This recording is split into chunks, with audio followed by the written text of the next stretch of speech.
Hello gunners, welcome to another video. And yesterday I made a video about Jakub Kiwior potentially leaving the club.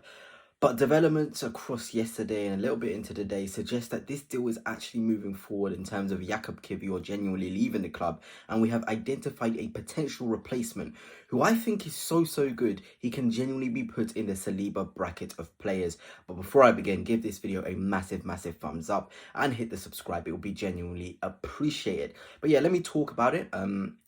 His name is Jeremy Jacquet. He plays for Reims. He's 20 years old. And for me, this guy is an absolute monster. Genuinely, I'll put the source in the comments of where this Jeremy Jacquet news is coming from. Fabrizio Romano, one of the best. He said that Arsenal have made contact for him.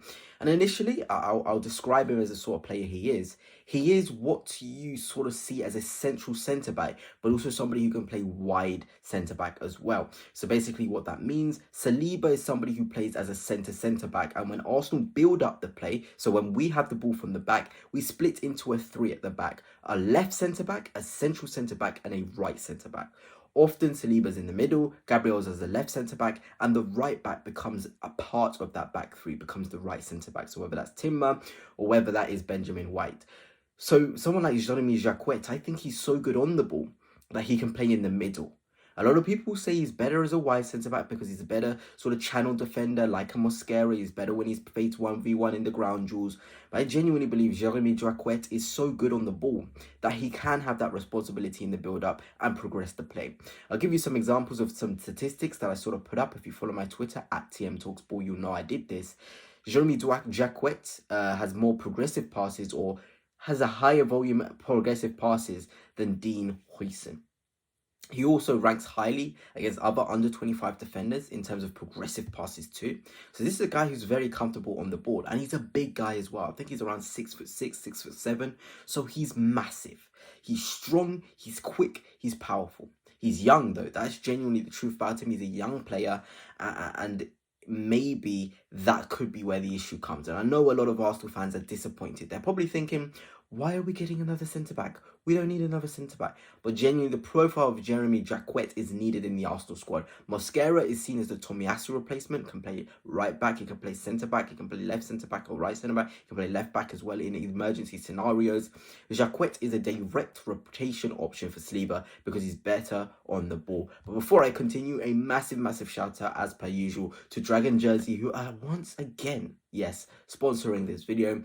You can get some football kits using code Fanatics for 10% off. I genuinely recommend it, and I've got some myself. And of course, the links down below will be in the description. But let's carry on talking about Jeremy Jacquet. And I did mention, yeah, he's better on the ball than Mosquera, so that's probably why he can play centre-back. He's probably more courageous. He's also a player who can play right back and DM as well. What you'll find with players who are much better on the ball, they have the capacity to play right back, defensive midfield, and centre-back. There was a player Arsenal have always been linked with, Ousmane Diamonde. I talked about him in yesterday's video as well. Players who are very good on the ball, players who are strong in the duel and can defend in the channels, players who are very versatile. They're comfortable advancing on the pitch because let's face it, goodness, how many times are we facing no blocks? How many times are we facing, sort of these mid-block structures? Our defenders are rarely going to get the opportunity to really show their defensive skills. So on the ball, how good are you? I think that is the step. And we've got to also be honest with ourselves. Why are we getting another 20-year-old defender? We've got to protect ourselves. It's natural. William Saliba still hasn't signed a contract. I'm very confident he will. But Arsenal are a business. They've got to think forward. They've got to think of the future. They've got to think of what could potentially happen. And there is a scenario in which, sort of William Saliba can leave Arsenal. That is the genuine truth. Within the next 2, 3, 4 years, he could genuinely leave after this. Could be his last Arsenal contract if we do not perform and win trophies. So we need to have somebody in the pipeline who is to that level and can be a Galactico centre-back. And Jacquet can certainly be a Galactico centre-back. When we were sort of thinking, why have we signed Saliba, in 2019? And we gave him an opportunity to go back on loan at St. Etienne. It was the best thing. I feel like with Jeremy Jacquet, it's probably the same route that we need to take. Buy him have another season there, and then we can run with Mosquera, William Saliba, Gabriel, Calafiori, White, Timber, Lewis Skelly. And instead of actually having Jacquet, it gives you an opportunity to get an overlapping fullback. And I mentioned this in yesterday's video as well. And I mentioned I'd been watching a lot of Anthony Robertson of Fulham. He's very much a player I watch and I really enjoy seeing the way he plays in terms of the attacking third. Arsenal need that profile. On the right back, we've got Ben White. He may not be the best overlapping fullback, but he provides that attacking threat that Timber doesn't offer. And of course, with the attacking threat of Ben, Timber's better 1v1 defender. So there's compromises that you have in terms of both profiles. In terms of getting someone like Anthony Robertson, he gives us that Ben White ilk in terms of going on the overlap, on the underlap, attacking threat. He's one of the top assisters in the Premier League last season. He's also quite a good lockdown defender. You know, we've seen him many times before, up against the best wingers in the world. He's given Salah tough times. He's given Saka himself tough times. I think one of the defenders who really relishes the Saka battle and really puts up a great performance up against Saka is Anthony Robertson. And you've got to look at the way the game is going, and attacking fullbacks are the way forward. Looking at, I hate to say their name, Tottenham Hotspur, somebody like Odoji and the threat he has on the overlap. You're looking again at Manchester United, Dorgu, his threat on the overlap. You're looking at the better teams in the world. You're looking at the likes of PSG, Nuno Mendes, overlap. Fran Garcia, you know, a player we want to get is Rodrigo and Eze. Rodrigo and Eze need that overlapping option so they can do their best stuff inside the pitch. Somebody who holds the width and the flank.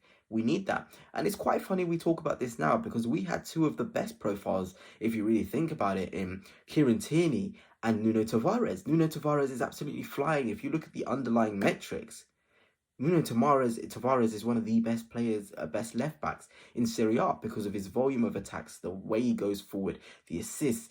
He's genuinely a player who needed more time than the project allowed. You know, I've talked about this with many players. Same with Tierney. The project moved faster than their development.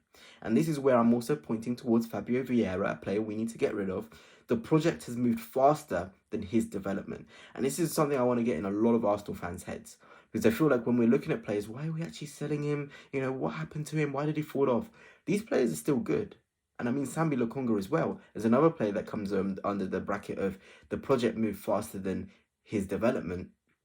These players are good, but Arsenal are at such a rate and speed in this project that we have no time to really have project players. It's fine to do it at the back where we've got someone like Mosquera who can go understudy to a Gabriel and Saliba partnership. That's absolutely fine.